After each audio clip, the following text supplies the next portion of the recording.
Hi guys, আসসালামু আলাইকুম। সবাই কেমন আছেন? আশা করি অনেক ভালো আছেন। আমরা আল্লাহর শিষ্য মতো অনেক ভালো আছি।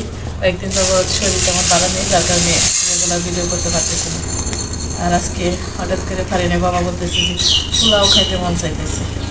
আর বাড়িতেই পোলাওয়ের চাল আছে, চাইলেই হুটহাট রান্না করতে পারি। আর আমি বললাম যে তাইলে মুরগি নিয়ে আসো, রান্না করে দিয়ে খাও।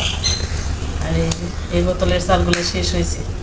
জ্যৈষ্ঠ মাস থেকে এ পর্যন্ত প্রায় 17-18 কেজির মতো খাওয়া হয়ে গেছে পোলাওয়ের চাল। এখন আরেক দাম আছে, শেষ হয়নি। আর তারপরে সকালে ফজরের নামাজ পড়ে বাজার থেকে মুরগি নিয়ে আসছি। আনার পর কাইটা কেটে রাখছি। এখন আবার যাইতেছি তো করে রান্নার জন্য। আর চালগুলো আগে বের করে নেওয়ার কারণ হলো দান আছে, বাঙানোটা তেমন একটা ভালো হয়নি। আর ওই ডাল কাটছি মাংস ভিতরে দেওয়ার জন্য। আর যখন পোলাও রান্না করি একটু বেশি করে রান্না করি। আর এর বাবা আবার সকালবেলা একটু বাসি পোলাওটা খেতে পছন্দ করে। আর আব্বা তুমি বাসো, এই এটা বসবা খালি চাল ফাটাইও না। দাঁড়াও, আমি দেখে দিই এই যে ওইটা ফুল রেখে দাও। আর আম্মু এই যে পেঁয়াজ কাটো, পেঁয়াজ আলু। আর আজকে গরমটা এত বেশি, রোদ উঠছে, রোদ উঠলেই গরম। হ্যাঁ হ্যাঁ, ওইভাবে বেঁচে দাও আম্মুর। আম্মু ভালো ছেলে। পেঁয়াজ পয়সা গেছি, আমি রেখে রাখছি। এখন কোনটায় যে বসছি সবগুলো নামাইছি। এখন নামিয়ে তারপরে যে বের করে নিয়েছি, তারপরে পাইলাম যেটা করছি ওটা হাতি দিইনি, অন্যান্যটা খোঁজা শেষ।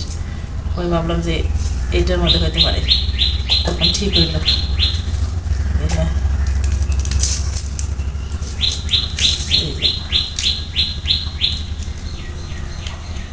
মাছটা ফালাইলাম না সবটুকু।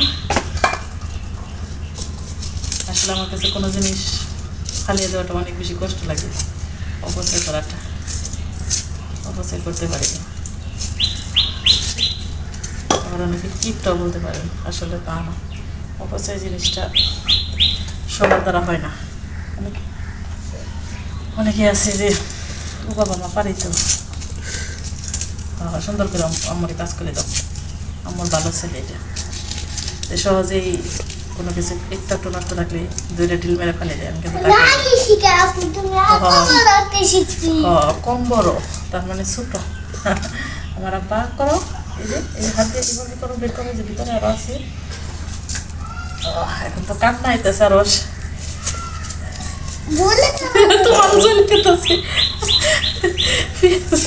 পেঁয়াজে চলে গেতেছে। দাঁড়াও, পেঁয়াজে আমার কাটি না, তাহলে আলু কাটি।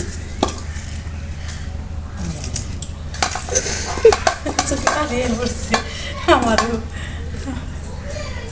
পেঁয়াজে কান্না করে দিছি। পেঁয়াজ অনেক খারাপ, জাল ধরাই চোখে। কান্না করতে করতে সংসারের কাজ করি নাকি। আর